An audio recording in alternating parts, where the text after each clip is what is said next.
Hello and welcome to another video with me, Elmo Karjalainen. But you can call me this guy. Yeah, you can call me this guy because my surname can be a bit tricky to pronounce. It's good to have you along. Today I'm going to talk about string gauges and what I use and why. So I'll be right back after this intro.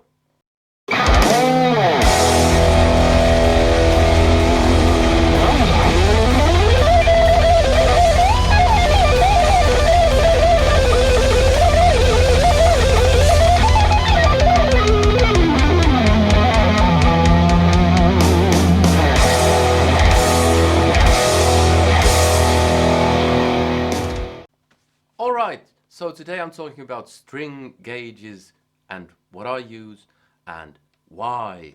Well, cut a long story short, I use 9 to 46s. Thank you, that's all. Goodbye. Now, I use 9 to 46s on my standard tuned guitars. So this is in standard tuning. At least roughly, and it's actually in tune, which is a surprise. I use 9 to 46 because thicker strings, they have a better sound. So the thicker the string, the fatter the string, the heavier the gauge, whatever you want to call it, the beefier the sound. But it's not as big a difference on the 3 top strings as on the 3 lower strings, especially the 2 lowest strings A and E. So I kind of ignore the top 3 strings and put slightly heavier strings on the bottom. Now I'm not as extreme as Yngwie Malmsteen. He has an 8 on the top and I think he has a 46 on the bottom.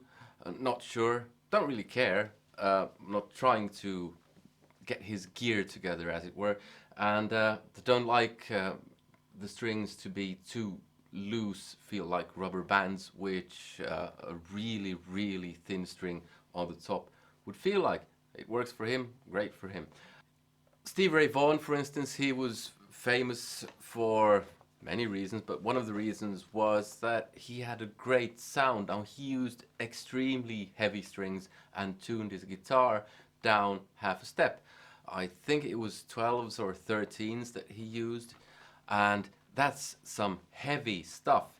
Now, but that was a totally different type of music, and it's great.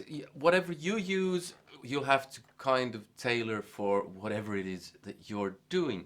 For the stuff that I do, I find this is a happy kind of, it ticks most of the boxes.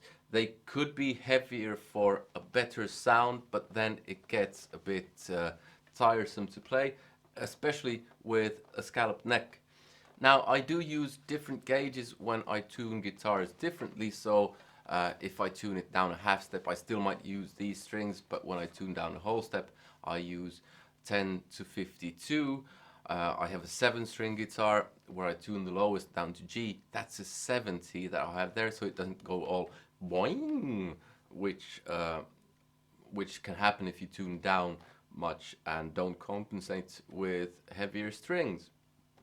That's basically the long and short of it. The wound strings, they sound better with heavier gauges. The top ones do as well, slightly, but the difference is much smaller there than on the heavier strings. Now, I don't use any kind of special strings. I have GHS boomers. Some people use coated strings to prolong life or whatever. I haven't found those to be useful at all. I don't think they're all that great. They might do something, but it's not a big deal, and they cost quite a lot more. And when you have loads of guitars, you're changing strings every once in a while, so it can add up quite quickly. And not that I change strings too often, I'm lazy when it comes to that. But I use GHS boomers because they're good. I like them. I used to use Labella's hard rocking steel, but they had a different knot at the end where the ball ends or the string begins, and that knot sometimes kind of unwound, so the string didn't even break. And but that's something I had ages ago. I'm sure they're better now. You have to try whatever you feel like trying and come to your own conclusions. But as a general kind of rule, thicker strings sound better. Also, you could try kind of also, you could try raising your action so that you have the strings higher up, because that also improves sound, especially if you have them very low. You can get buzz and all kinds of stuff going on that's not very nice. Yeah, so I use 9 to 46. I think I've said that already. Um, and that's basically all I have for you today. You can try bullet ends. I don't prefer those. I don't know why you'd want to use those. Do they sound better? I don't know. I haven't noticed any difference, even though I have tried them. And yeah, just regular old basic strings of a good quality and thicker ones on the bottom.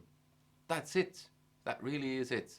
But you need to tailor it to your needs, what you want, and the style of music that you're playing, because bends can get really weird if you have very light strings, and they can get really tough to do if you have heavier strings. A bit of a tip here, I saw a documentary about Gary Moore once where he said he used to practice with really heavy strings so that he could well, he didn't know what he was doing, that's what he said, but he found that when he played someone else's guitar he could basically bend twice as far as the other guy could, because he was practicing on heavy strings. So if that's something you feel like doing, that could be worth exploring, so that you string your guitar with really heavy strings to just basically build your muscles.